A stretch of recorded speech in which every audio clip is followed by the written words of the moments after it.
Worship museum అంట.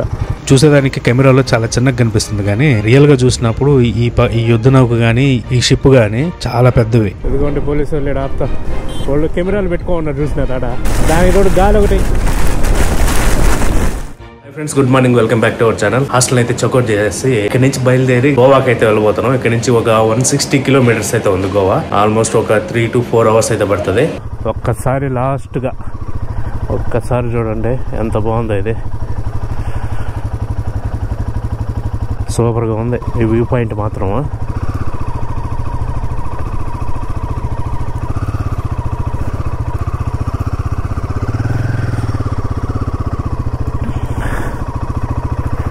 ముందర మాత్రం హైలైట్గా ఉంది. ఇప్పుడే వాన పడి ఆగింది. ఆగిన వెంటనే మనం బయలుదేరేస్తున్నాం. ఆగతా పడతానే ఉంది కంటిన్యూగా. ఈ గోకర్ణలో ఆవుల్ని మాత్రము వీళ్ళు చాలా బాగా చూసుకుంటా ఉన్నారు. ఇక్కడ ఉండేవాళ్ళు, లోకల్గా ఉండేవాళ్ళు. చూడండి అక్కడ ఆమె ఫుడ్ పెడతా ఉంది. మామూలుగా రోడ్ల మీద ఉన్నా కూడా అవి కదలకపోయినా సరే ఉండేవి చాలా ఓపికగా నిదానంగా పోతా ఉంటారు, కానీ వాటిని అరవడాలు ఏం చేయట్లే, అలవాటు అయిపోయింది. ముందు మనకి ఆకలేస్తా ఉంది. ఏదైనా తిని ఫుడ్ మనమైతే బయలుదేరదాం. అండి నుంచి ఏడుందంట ఊట, అంటే అన్నం. ఊట రెడీగా, దోశ వచ్చా, ఊట లేదంట, ఇంకా రెడీ కాలేదంట. టిఫినే ఉందంట. 11 అయిపోయింది కదా, ఒకటేసారి భోజనం చేసేద్దాము, బ్రంచ్ చేద్దాము అనుకున్నాము. ఈ చూద్దాం ముందర ఏడన్నా దొరుకుతుందేమో. ఇంకా గోడ బలే ఉంది పచ్చంగా. డాడ రెస్టారెంట్లు లేవు. ఇదిగోండి ఇట్లా లెఫ్ట్ కొడితే గోవాకి మనం ఇప్పుడు పోయేది. బాబా ఏమైనా ఉంది ఇదా.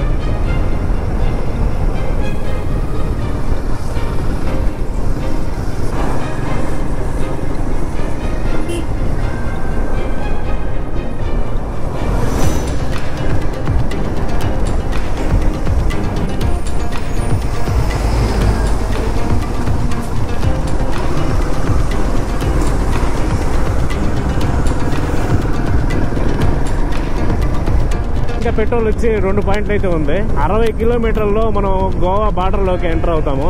అక్కడ ఇంకా తక్కువ ఉంటుంది. 87 రూపాయలు 96 రూపాయలు చూపిస్తామనింది. ఆడ పెట్టేద్దాం, ఫుల్ ట్యాంక్ పెట్టించేద్దాం. 103 రూపాయలు, ఒక 5 to 6 రూపీస్ డిఫరెన్స్ ఉందన్నమాట. వెళ్ళిపోయేది ఫాస్ట్గా పోతా ఉంది.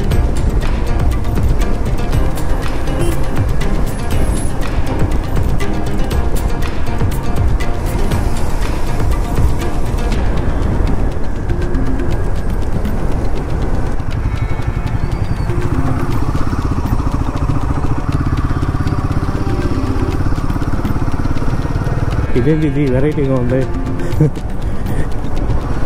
అబ్బా మధ్యలో రైలింగ్ చూడండి, చూసుకోవటం చూసినారు. ఒక్కటి కూడా లేదు.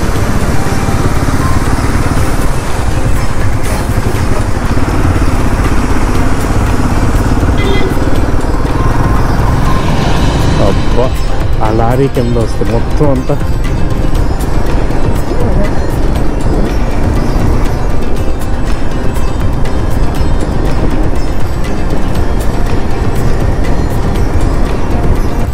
ఎన్నిసార్లు క్రాస్ చేస్తున్నావు రైల్వే ట్రాక్నే.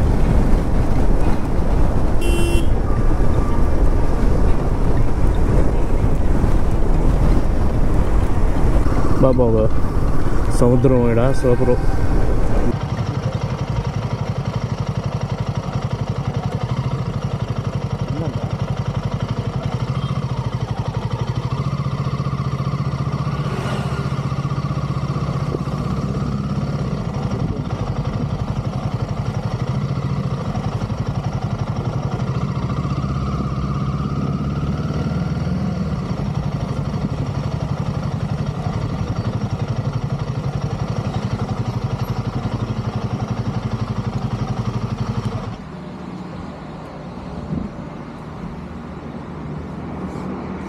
ఇది మన బండి పరిస్థితి. సూపర్.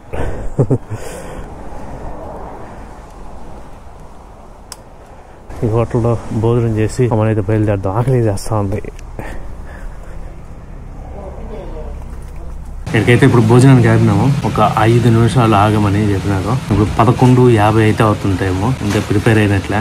నేను మామూలుగా టిఫిన్ చేద్దాం అనుకున్నా కానీ ఎందుకులే ఒకటేసారి భోజనం చేసేసి బయలుదేరదాం అనుకున్నా. కానీ గోకర్ణలో తిందాం అనుకుంటే ఆడ దొరకలేదు. ఇంకా ప్రిపేర్ అవ్వలేదు 11 గంటలకి. సరే ఇంకెందుకు లేని బయలుదేరేసిన. ఇంకా ఇక్కడి నుంచి కర్వార్కి ఒక 15 కిలోమీటర్లు ఉంది. అక్కడైతే ఆగినాం భోజనానికి. మాన్సూన్ రైడ్ చేసేదానికి సూపర్గా ఉంటుంది. కానీ రైడ్ మొత్తంలో ఒకటి బిగ్గెస్ట్ ఇష్యూ ఏం తెలుసా? సాక్సులు ఆరకపోవడం. అయ్యి నాకు 3 రోజులు నేను చూస్తా ఉండా ఆరడం లేదు సాక్సులు. ఒక నైట్ ఆరినాయి అనుకోండి, మళ్ళీ పొద్దున్న రాగానే వాటర్ దిగేస్తుంది. వాటర్ ప్రూఫ్ బూట్లు కొనుక్కోవాలా, మళ్ళీ అదే సపరేట్గా వచ్చు అనమాట.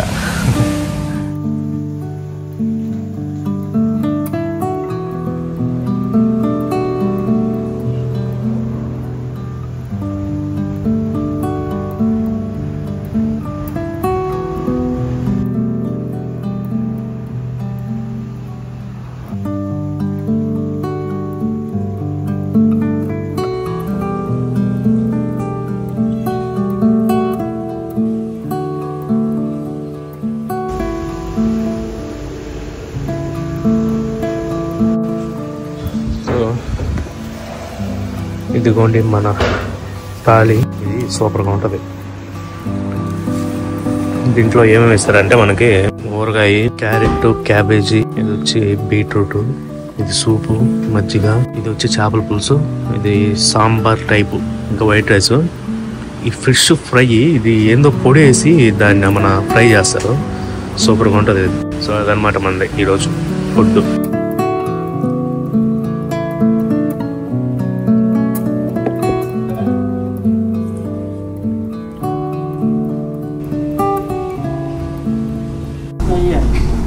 पूरा नया का है इधर आंध्रा लोग भी रहे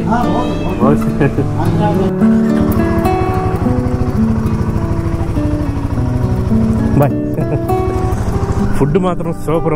ఆ ఫిష్ వచ్చి మామూలుగా జిలేబీయే, కానీ వాళ్ళు దాని మీద ఏదో ఒక పొడిలో ముంచి మన నూనెలో అయితే వేస్తారు. ఇప్పుడు మామూలుగా మనం ఏం చేస్తాం అంటే ఫిష్ ఫ్రై అంటే ఉప్పు, కారం, ఏదైనా మసాలా దాని మీద పూసి మన నూనెలో వేయించుతాం కదా. వీళ్ళు అట్ట కాదు. ఆ మసాలా పైన చేప పట్టించిన తర్వాత మళ్ళీ దాన్ని ఎత్తుకుపోయి ఏదో పొడిలో ముంచి రవ్వలాగా ఉంది. అది ఏం రవ్వ నాకు తెలిసి ఇడ్లీ రవ్వ ఏదో మొత్తానికి. ఆ రవ్వలో ముంచి మన దాన్ని తీసుకుపోయి నూనెలో అయితే వేయించుతున్నారు. ఇటు సైడే చూసిన ఆ కైండ్ ఆఫ్ ఫిష్ ఫ్రై అనేది. చేపల పులుసు అంటే అది పులుసు కదా, అది యాక్చువల్ గా వీళ్ళు పులుపు తక్కువ ఆ చేపల పులుసులో తినేది. అది కైండ్ ఆఫ్ ఒక మసాలా టైప్ ఉంది. అది దాన్ని వీళ్ళు చేపల పులుసు అంటారు. మనకి ఆ ఫుడ్ వచ్చి 140 రూపాయలు అయితే తీసుకున్నాడు. So heavy vehicles keep left అంట. సో అందుకే మనం లెఫ్ట్ సైడ్ లో పోతా ఉన్నాం. కర్వార్కు అయితే వచ్చినాము. మామూలుగా ఇండియన్ నేవీ ఉంది కదా, ఆ నేవీ బేస్ ఉంది ఇక్కడ. అందుకని ఫుల్ సెక్యూరిటీ ఉంటుంది. Indian navy Karwar. No drone fly zone అంట. ఇక్కడ ఎక్కడ దీని దరిదాపులో ఎక్కడ కానీ డ్రోన్లు అనేటివి ఎగరేయకూడదు. ఎందుకంటే నేవీలు చాలా స్ట్రిక్ట్గా ఉంటారు. ఇక్కడ పైనుంచి కొండ అంతా పడిపోతూ ఉంది వానలకి. అందుకే అటు సైడ్ బ్లాక్ చేసేసినాడు రోడ్డు. ఓన్లీ ఇటు పంపిస్తూ ఉన్నాడు. అది మొత్తం అంతా ఒరిగి వానకి కిందకి రాళ్ళు పడిపోతూ ఉన్నాయి. అందుకనే అటు సైడ్ బ్లాక్ చేసేసినాడు రోడ్డుని. ఓన్లీ వాళ్ళు కూడా ఇటు సైడ్ పంపిస్తాం, డైవర్షన్ చేస్తున్నారు. అటు సైడ్ పోతున్నప్పుడు ఏదైనా టక్కుని రాయి నెత్తి మీద పడింది అంటే అంతే సంగతులు. మనం అయితే ఇప్పుడు టన్నెల్లోకి ఎంటర్ కాబోతున్నాము. కొండ కడుపులో నుంచి పోతున్నాం ఇప్పుడు. ఏం పేరు ఈ టన్నెల్ పేరు? ఏం లేదేదే ఒక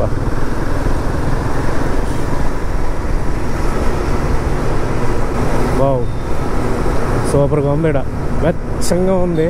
లోపలికి రాగానే లైటింగ్ అయితే ఎదిరిపోయింది. ఇది మామూలుగా యాక్చువల్గా 1 వే ఇటు పోవాలా. అటు ఇంకొక టన్నెల్ ఉంది. ఏమంటే అక్కడ ఏదో డ్యామేజ్ అయినట్టుంది వర్షానికి. అందుకని అయితే అటు సైడ్ ట్రాఫిక్ని కూడా ఈ టన్నెల్లోకి డైవర్ట్ చేసినాడు. అందుకోండి అటు సైడ్ పోవాలి. యాక్చువల్గా డబుల్ టన్నెల్ ఇది. ఒక టన్నెల్ దాటినా మళ్ళీ ఇంకో టన్నెల్లోకి ఎంటర్ అవుతున్నాం. గోవా స్ట్రైట్, కర్వారు లెఫ్ట్ అంట. పోవచ్చా స్ట్రైట్? ఇదేంది?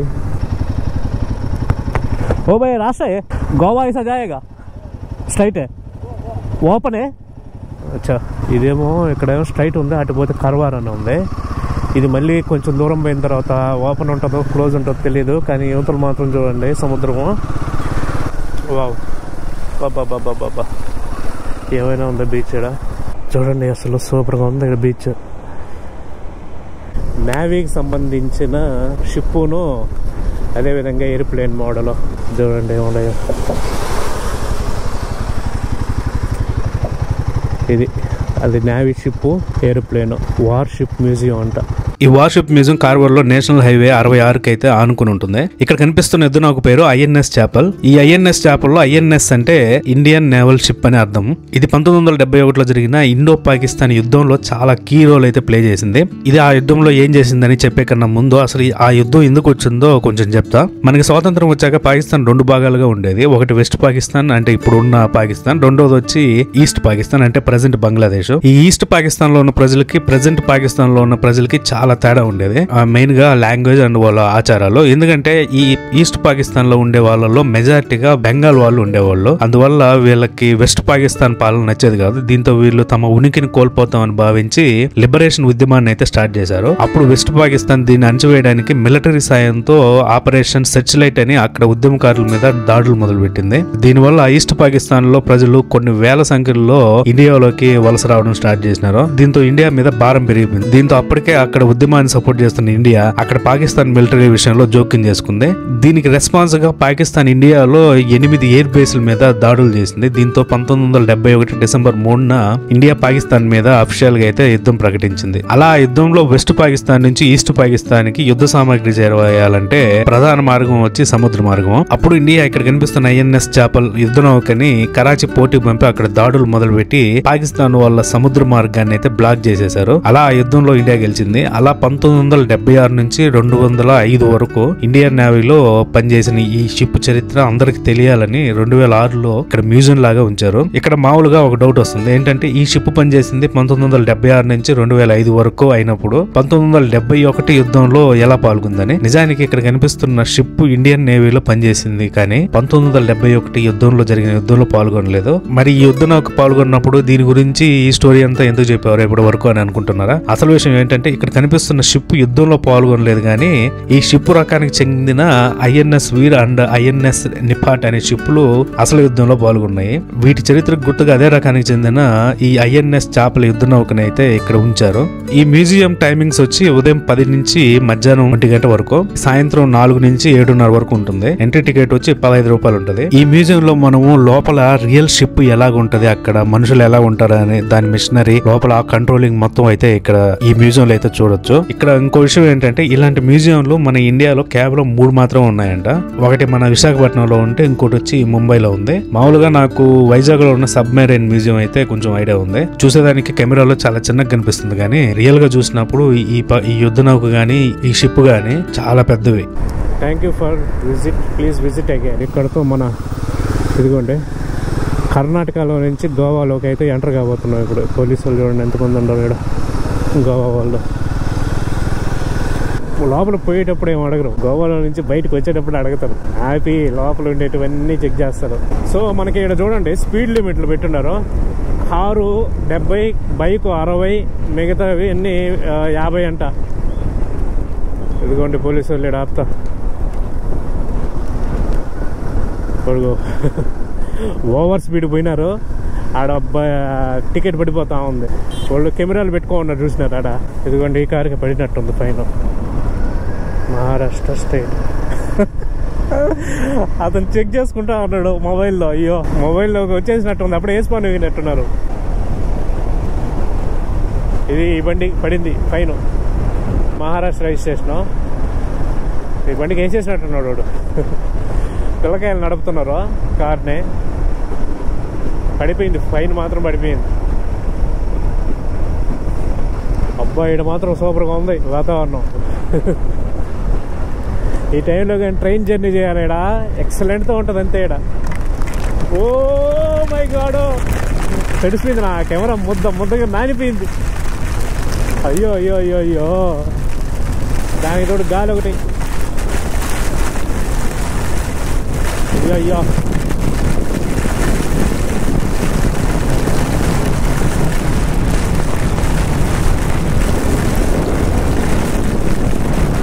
ఇక్కడ ఆగేది మేలు. ఇక్కడ ఆగేదానికి ఏముంది, ఏమున్నా లేకపోయినా ఆగేది ఇక్కడ.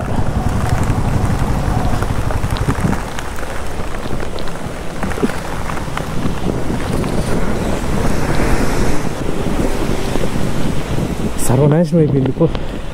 బాగా ఏమన్నా పడుతుంది ఇక్కడ, దుమ్ము లేపుతుందంటే. వాన ఒక్కసారిగా పడిపోయింది.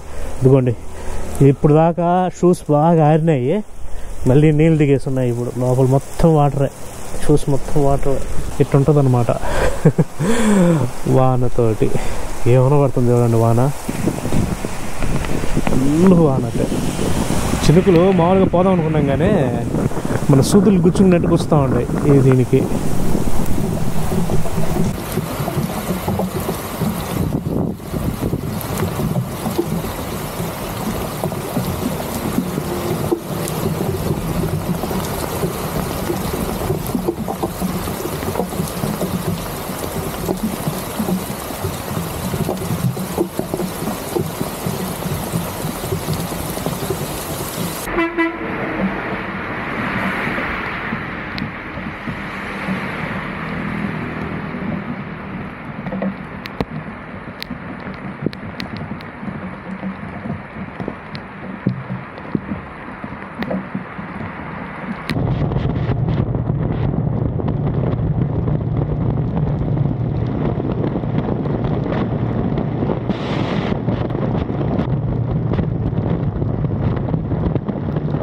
సో మొత్తానికి అయితే మనం గోవాలోకి అయితే వచ్చినాము. ఇక్కడ ఒక డార్మెటరీ అయితే బుక్ చేసుకున్నాం. ఇది ఆల్మోస్ట్ మపూసా ఏరియాలో వస్తుంది. మీకు ఈ లొకేషన్ అనేది కింద డిస్క్రిప్షన్ వస్తుంది, చూడండి ఒకసారి. ఇక్కడికి రాగానే ముద్దకి తడిసిపోయినా నేనైతే. నేను ఇంకా గోవాలో వాన తక్కువ ఉంటుంది అనుకున్నా, కానీ ఇక్కడికి మాత్రం విపరీతంగా ఉంది. నా రెయిన్ కోట్ ఇవన్నీ ఇంకా ఎక్కడా లేదు స్పేస్ ఆరేసేదానికి. ముద్ద తడిసిపోయినాయి. సర్లే అని వర్షం తగ్గితే అవే ఆరతాయిలే అని నేనైతే ఇక్కడ ఆరేసేసిన అన్ని. కానీ వర్షం మాత్రం అసలు తగ్గే సూచనలే కనిపించట్లే, పడతానే ఉంది. నేను వచ్చిన దగ్గర నుంచి ఇంకా ఎక్కువ అవుతుంది కానీ వాన చూడండి అసలు ఆగడం లేదు. మనకి గోకర్ణలోనే కొంచెం బెటర్గా ఉండింది, ఏడ మరీ దారుణంగా ఉంది వాన మాత్రం. సో ఇంక ఈ హాస్టల్ విషయానికి వస్తే ఇది వచ్చి స్టార్ట్ బై స్టేస్ 2 nights కలిపి 480 రూపాయలు అయితే పడింది. ఆల్మోస్ట్ పర్ నైట్ కి 240 రూపాయలు. ఇంత తక్కువ ఏంటంటే నాకు తెలిసి ఇది ఆఫ్ సీజన్ కదా, ఈ వర్షంలో ఎవరు వస్తారా వచ్చినా కూడా బయటికి పోయేదానికే లేదు ఎక్కడికి. సో ఒకసారి అయితే హాస్టల్ చూపిస్తా చూడండి. హాట్ వాటర్, సీసీ కెమెరాలు, ఇది కొంచెము బాల్కనీ టైప్ ఉంది. ఇక్కడ కూర్చొని ఏదైనా మాట్లాడుకునేదానికి. మీకు వాష్రూమ్ చూపిస్తా ఎట్టుంటుందో. ఇది వాష్రూము. మనకి హాట్ వాటర్ అవైలబుల్ ఉంది 24 hours. బాత్రూమ్ ఈ విధంగా ఉంది, నీట్గానే ఉంది, చాలా నీట్గా ఉంది. ఇంకా పోతే బెడ్ చూపిస్తారా అండి.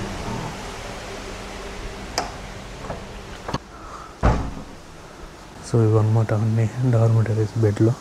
సో ఇది మన బెడ్షీట్ ఇచ్చినట్టు కరెక్ట్గా ఒక బెడ్. ఇది మనకి రీడింగ్ ల్యాంప్ కూడా ఉంది ఇక్కడ, అక్కడ పక్కనే సాకెట్లు.